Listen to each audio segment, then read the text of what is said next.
èyí lohun tó ṣẹlẹ̀ ní kóòtù kí wọ́n tó fi Naomi àti Hamzat sílẹ̀. Ìjọba Mákindé ò fẹ́ kí wọ́n lọ. Aago 9 ṣẹ̀ṣẹ̀ kọjá díẹ̀ ni. Nígbà náà ni akọ̀wé kóòtù pariwo lójijì, kóòtù. Bẹ́ẹ̀ ni gbogbo kóòtù dákẹ́ mi ni. Bẹ́ẹ̀ àwọn èèyàn ti ń rojọ́ wẹ́wẹ́ láàrin ara wọn tẹ́lẹ̀ ni o. Tí wọ́n ń fi ìtara sọ̀rọ̀ tí wọ́n mọ̀ pé àwọn ń pariwo. Àwọn míì tí wọ́n rò pé àwọn ń sọ̀rọ̀ wúyẹ́wúyẹ́ kò mọ̀ pé àwọn ń sọ̀rọ̀ sókè ni. Àwọn lọ́ọ̀yà ń lọ wọ́n ń bọ̀. Ṣùgbọ́n kò sẹ́nìkan tọkàn ẹ̀ balẹ̀ rárá. Àwọn míì jókòó nínú kóòtù níbẹ̀ tí wọ́n ń fa tẹ̀sùbá. Àwọn míì sì ń ṣe láìláà tí wọ́n mọ̀ pé àwọn èèyàn ń gbóhùn wọn. Ó fẹ́ jẹ́ nítorí Oríyọmí Hamzat làwọn onítẹ̀sùbá yìí ṣe pọ̀ tó bẹ́ẹ̀ ní kóòtù táwọn kan ń jẹnu wúyẹ́wúyẹ́ lọ ní tiwọn. Bẹ́ẹ̀ lójú wọn kò rẹ́rìn-ín. Wọ́n ń bá Ọlọ́run sọ̀rọ̀ pẹ̀lú ìkanra. Àsìkò tí àwọn kan ń rojọ́ tí àwọn kan sì lọ nínú ẹ̀mí yìí ní ọ̀kan nínú àwọn obìnrin 3 tí wọ́n ń ṣe akọ̀wé kóòtù pariwo yìí tó lọ́gùn tó lóhun gbogbo bá dákẹ́ wọ́n lò. Bẹ́ẹ̀ ládájọ́ Kamarudeen Ọláwọyìn wọlé. Kò rẹ́rìn-ín kò sì fajúro. Bẹ́ẹ̀ kò lè jó kókókó. Ó bọ́ sórí àga ìdájọ́ ó sì jókòó jẹ́.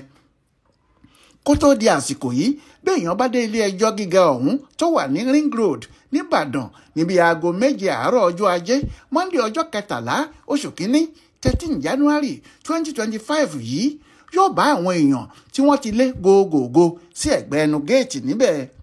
Ìwájú géètì ni wọ́n wà tẹ́lẹ̀.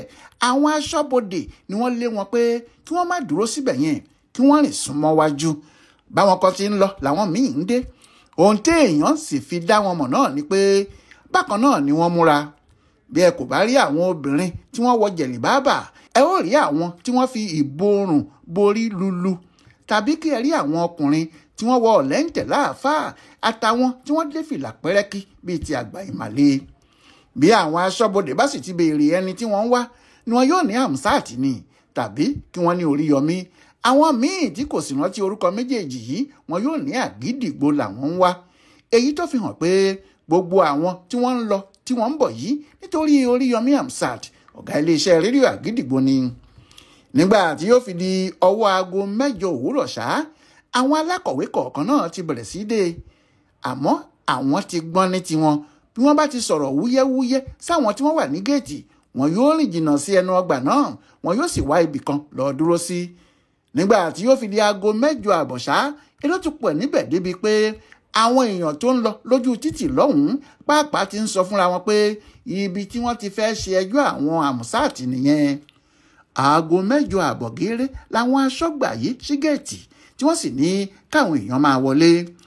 Àwọn ẹlòmíì kò mọ ibi tí wọ́n ń lọ àmọ́ bí wọ́n bá ti béèrè báyìí tí wọ́n ní ọ̀dọ̀ Hamzat làwọn ń lọ àwọn aṣọ́bodè yìí yóò tètè sọ fún wọn pé court 8 ni wọ́n ń lọ. Àwọn tí wọ́n jẹ́ alákọ̀wé ti mọ ibi tí wọ́n ń lọ ní tiwọn. Àwọn náà sì mórílé ọ̀nà court 8 níbi tí wọ́n ti fẹ́ gbọ́ ẹjọ́ olórí Naomi Sílẹ̀kùnọlá, Oríyọmí Hamzat àti Abdullahi Fasasi. Ó fẹ́rẹ̀ má sí ẹnìkan nílẹ̀ Yorùbá tí kò mọ ọjọ́ ẹjọ́ àwọn èèyàn náà. Ọjọ́ 19 oṣù kejìlá December 19, 2024 ni wọ́n ti mú wọn tí wọ́n fi wọ́n pamọ́ ságọ́ ọlọ́pàá táwọn aráàlú sì ń pariwo ohun tó ṣẹlẹ̀ tí wọ́n fi mú wọn.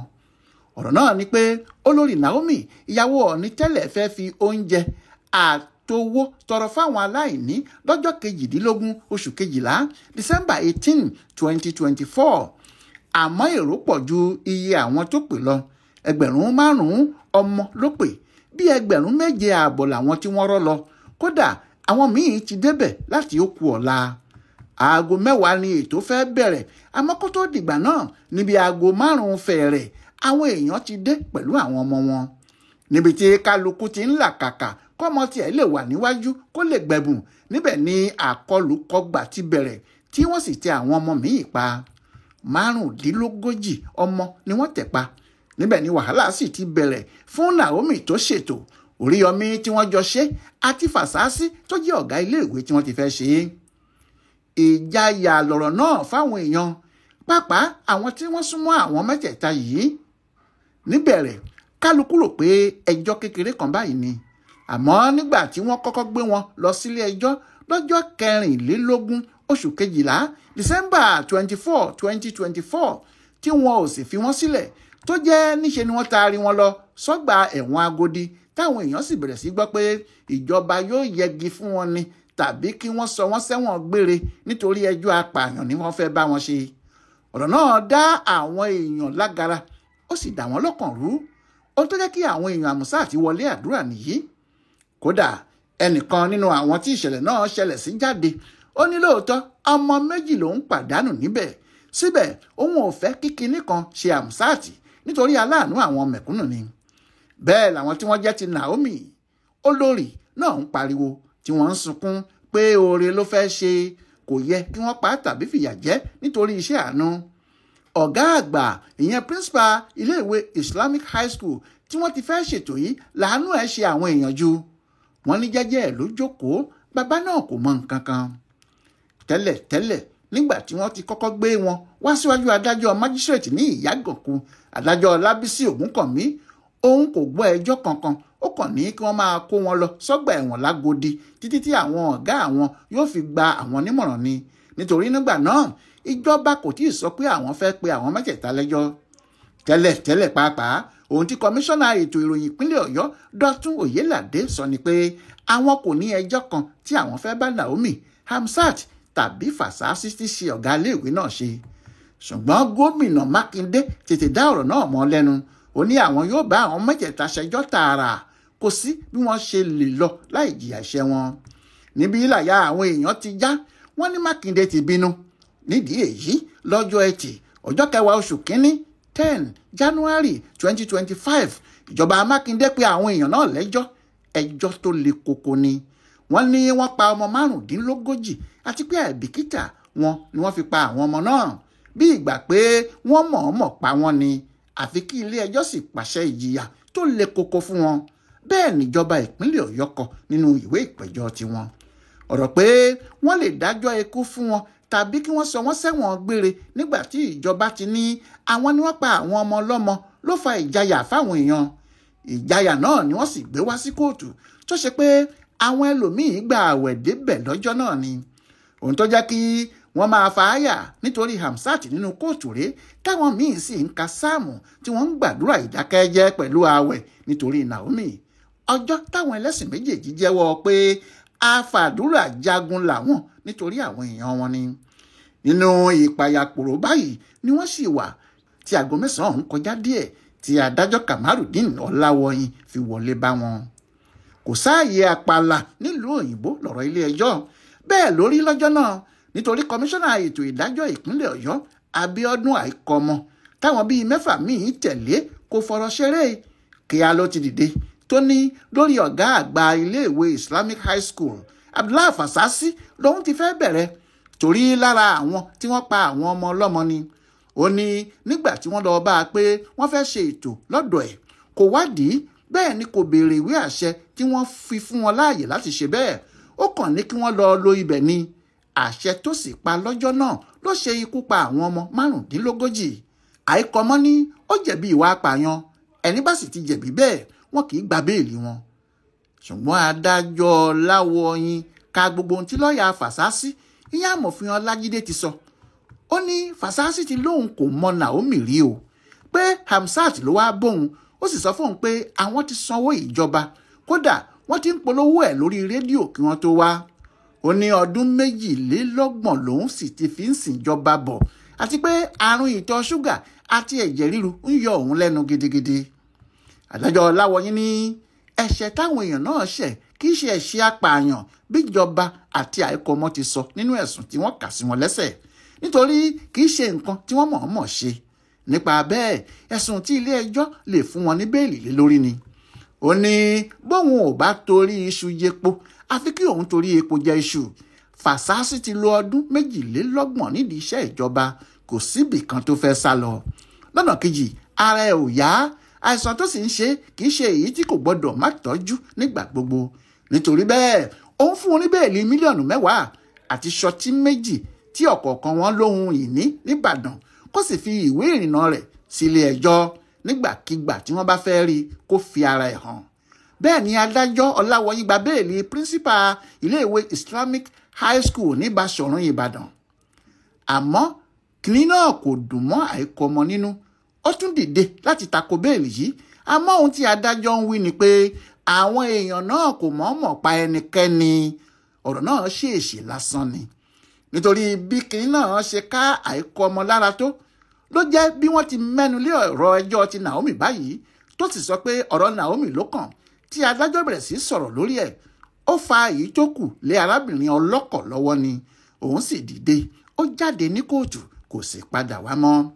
Ó ṣeé ṣe kó jẹ́ nítorí tó ti mọ̀ pé ibi tí ọ̀rọ̀ Fàsásí já sí yìí náà ni ti Naomi máa já sí ni, níbi tó sì já sí náà nìyẹn. Lọ́ọ̀yà Naomi ní ọ̀pọ̀ ètò yìí ni olórí náà fà lé Hamsat lọ́wọ́, torí òun ló ní òun máa wá 200 èèyàn tí wọ́n máa há tíkẹ́ẹ̀tì fáwọn ọmọ tó bá fẹ́ wọlé, ìyẹn tíkẹ́ẹ̀tì tí wọ́n máa fi gba ẹ̀bùn wọn, àti pé ọ̀tọ̀ ní ibi tí wọ́n ń ronú láti lò tẹ́lẹ̀. Hamsat ló sọ pé ọgbà Islamic High School yìí ló dáa. Adájọ́ padà sọ pé lóòótọ́ àwọn Naomi kò bìkítà tó, wọn kò sì ṣe ohun gbogbo láti rí i pé ètò tí àwọn fẹ́ ṣe kò ní ogun àjálù nínú. Síbẹ̀ èèyàn ò lè pe Naomi ní apààyàn, nítorí nǹkan àánú tó ti ń ṣe tẹ́lẹ̀ láwọn ibìkan náà ló tún fẹ́ ṣe. Nítorí ẹ̀ ló ṣe fún un ní béèlì, irú béèlì tó sì fún ọ̀gá ilé ìwé yẹn náà ló fún òun pàápàá. ń lọ̀rọ̀ bá kan Hamsat. Gbogbo ẹ̀sùn pé Hamsat ló gba Islamic High School fún Naomi, pé òun ló sọ pé òun máa ṣètò tíkẹ́ẹ̀tì, òun náà ló ń polongo láì gba àṣẹ náà ní adájọ́ yẹ̀wò, nígbà tó sì jẹ́ ibi tí àwọn ìjọba Ọ̀yọ́ tẹnu mọ́ jù lórí ọ̀rọ̀ Hamsat ni pé kò gba àṣẹ tó fi ń ṣe gbogbo ohun tó ń ṣe yìí. Adájọ́ ní ọ̀rọ̀ náà ìbádùn ún sọ tó bá jẹ́ àwọn ìjọba kò ti gbowó lọ́wọ́ Hamsat àti Naomi, tàbí tó bá jẹ́ wọn kò tí ì lọ rí kọmíṣánná fọ́rọ̀ obìnrin tí tọ̀hún sì ní kí wọ́n lọ sanwó kí wọ́n máa ṣe ètò wọn lọ. Adájọ́ ní pé wọn kò tí ì gbàwé àṣẹ yẹn kò tẹ́ wọn mọ́ o, níwọ̀n ìgbà tí ìjọba ti gbowó lọ́wọ́ wọn. Pé ohun tó yẹ kí ìjọba ti ṣe tẹ́lẹ̀ ni pé kí wọ́n tó gbowó kí wọ́n ti mọ ibi tí wọ́n ti fẹ́ ṣètò náà àti bí ibẹ̀ ṣe rí, kí wọ́n sì ti lọ yẹ̀ ẹ́ wò dáadáa. Pé tí wọn kò bá tí ì gbowó lọ́wọ́ wọn ni ìbá ṣòro fún wọn láti máa bá ètò náà lọ. Àmọ́ nítorí pé wọ́n ti gbowó bí ìgbà tí wọ́n ti fún wọn láṣẹ ni. Adájọ́ ní ju gbogbo ẹ̀ lọ ṣá o, ìyàwó Hamsat ló gbé ọ̀rọ̀ béèlì wá pé ara ọkọ òun kò yá, ọsibítù ló wà, ó ní BP. Lóòótọ́ òun kò lè fún un ní béèlì nítorí ìyẹn, ṣùgbọ́n nítorí pé ó ti sanwó fún ìjọba tí ìjọba sì ti gbowó lọ́wọ́ ẹ̀, ìyẹn fi hàn pé wọ́n ti gbà pé kó lọ ṣètò náà níbi tó ti sanwó ẹ̀ fún wọn nìyẹn. Bí ìjọba bá sì wá ní kò tí ì gbàṣẹ lọ́wọ́ àwọn, ọ̀rọ̀ bẹ́ẹ̀ kò lẹ́sẹ̀ nílẹ̀ rárá. Hamsat gbàṣẹ lọ́wọ́ wọn nítorí ó ti sanwó, ohun tó sì fà á tí wọ́n fi fún òun náà ní béèlì nìyẹn. Bẹ́ẹ̀ làwọn mẹ́tẹ̀ẹ̀ta gba béèlì kan náà tí wọ́n sì fún Fàsásí ni wọ́n fún àwọn méjì tó kù. Nínú béèlì àwọn mẹ́tẹ̀ẹ̀ta yìí náà ni wọ́n ti sọ fún wọn pé ẹnikẹ́ni nínú wọn ò gbọdọ̀ bá àwọn oníròyìn sọ̀rọ̀ o, tàbí kó lọ sórí ayélujára kó máa sọ ọ̀rọ̀ kankan tó bá ní í ṣe pẹ̀lú ẹjọ́ yìí, kí kálukú wọn jáde wọ́ọ́rọ́ kí wọ́n sì jókòó jẹ́ẹ́ ni. Bẹ́ẹ̀ làwọn èèyàn náà sì ṣe láti ìgbà tí wọ́n ti jáde. Àmọ́ lọ́jọ́ yìí bí lọ́ọ̀yà Fàsásí ti jáde síta tó sì sọ fún àwọn èèyàn pé wọ́n ti gba béèlì píríncípà, ọ̀rọ̀ di ìṣòro kí wọ́n tó lè dá àwọn èrò tó wà níta dúró láti má bẹ̀rẹ̀ orin ni. Àmọ́ nígbà tí wọ́n gbọ́ ti Naomi, wọ́n bẹ̀rẹ̀ orin wẹ́rẹ́wẹ́rẹ́, bí kò sì jẹ́ wọ́n tètè ní kí wọ́n bọ́ síta lọ́hùn ni. Nígbà tí wọ́n gbọ́ ti Hamsat, wọ́n bá sọ ilé ẹjọ́ náà di kánífà ni. Lọ́rọ̀ kan inú àwọn èèyàn dùn pé wọ́n fi Naomi, Hamsat àti Fàsásí ọ̀gá ilé ìwé sílẹ̀, ṣùgbọ́n àwọn èèyàn ìjọba ìpínlẹ̀ Ọ̀yọ́ nílé ẹjọ́ nìkan ni wọ́n korò ojú. Kò sẹ́ni tó mọ bí ẹjọ́ náà yóò ṣe lọ nígbà tí ìgbẹ́jọ́ bá bẹ̀rẹ̀. Àmọ́ níbi tí ọ̀rọ̀ náà gbà níwájú adájọ́ Ọláwọyí yìí tí fọkàn àwọn èèyàn balẹ̀ díẹ̀, inú wọn sì ti dùn débì kan. Bí ọ̀rọ̀ ayé ti rí rèé, ohun tó kọjú sẹ́nìkan ẹ̀yìn ló kọ sẹ́lòmíì, kí Ọlọ́run jẹ́ kí rere ayé kọjú sí wa ni. Ọláyíwọlá alága tó ti ń tẹ̀lé ọ̀rọ̀ yìí bọ̀ ló túbọ̀ ṣe ìwádìí ẹ̀ dáadáa sí i fún Bùdó Àgbáyé fún àṣà àtìṣe Yorùbá World Center nínú ọgbà Yunifásítì Ìbàdàn. Ẹ kú dédé àsìkò yìí o.